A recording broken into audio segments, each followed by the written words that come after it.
Welcome to another week of A Friendly Nudge. So I saw this recipe in the New York Times and it spoke to me because it's so simple and I love the way that it plays with the different flavors. So it's pork tenderloin, red grapes, shallots, pepper, oregano, fennel seed, and kale, and then balsamic vinegar and olive oil and salt. I mean, it's super simple. You do it all in one skillet, so there's a minimal amount of stuff to clean up. It's one of those things that I just think it's an easy meal, and the flavors in this are fantastic because you've got this whole kind of sweet and sour thing working.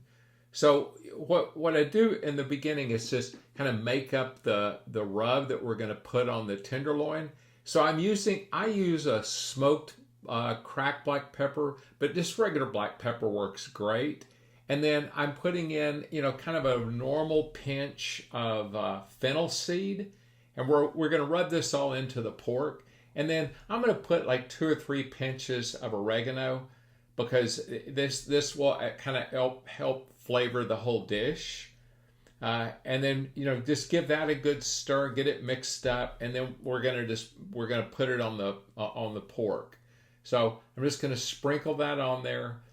And what I do too is when I sprinkle it in, I'll press it in with one hand. And if I'm working with pork, I try to keep one hand that I've had on the pork, and then I'll keep the other one clean, just so if I've got to mess with other ingredients, I don't cross-contaminate. And then the piece that you're never seeing is I'll probably wash my hands a dozen times while I'm doing this stuff. But I get it all pressed in, and then we're going to set that to the side in just a second. We're going to prep the kale, and you can use, you could use red kale for this. I think the recipe used the Tuscan kale. I didn't have that, so I just used regular curly kale. And I'm checking the skillet. I always pour some water in it to see, okay, does the water immediately float? That means the skillet's hot enough.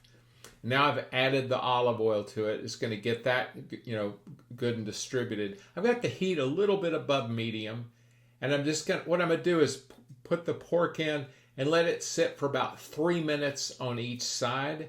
So it's been 3 minutes. We'll flip it over, and this is one. I usually cook my pork to like kind of a medium rare, like 135, but everybody's got, kind of different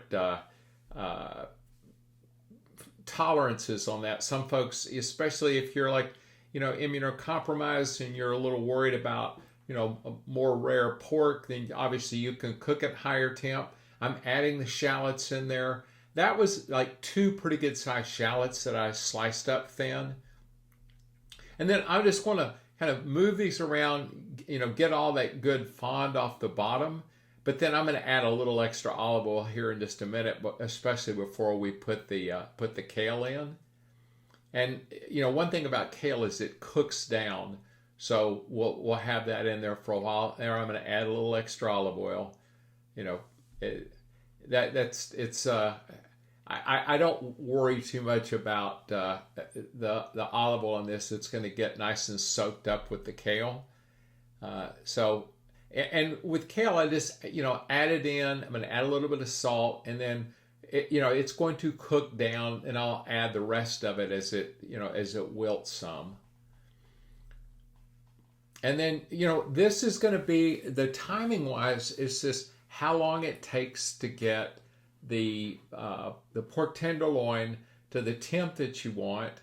I've turned it over there. Now what I'm going to do is just move the pork around where I'm going to have the kale on the other side, because we're going to add the grapes. What that was 20 red grapes that I cut in half. And it's 20, doesn't have to be an exact number.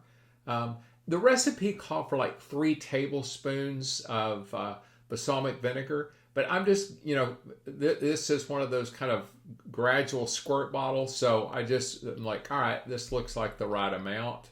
Because what's going to happen with the balsamic is that it's going to reduce, so it actually kind of sweetens too over time. and then we're just going to let the grapes cook in. So we're going to have these great mix of flavors. And then, we're going to start checking the temp. I've checked it several times. I'm now up to about 130, 135, and I'm going to pull the pork and let it rest. I'll go ahead and cover it with aluminum foil to, keep the heat in there. And then we'll get the rest of this stirred in. I'm going to go ahead now. It hit the temp I was looking for, so I'm going to cut it and then add it back into the skillet. And you can see there's still a little bit of pink there, but I got Kenji Lopez-Alt kind of talks about the temps, and I've kind of have started cooking more to like 135 on the pork temps. So that's kind of up to your discretion as to what temp you want to cook your pork to.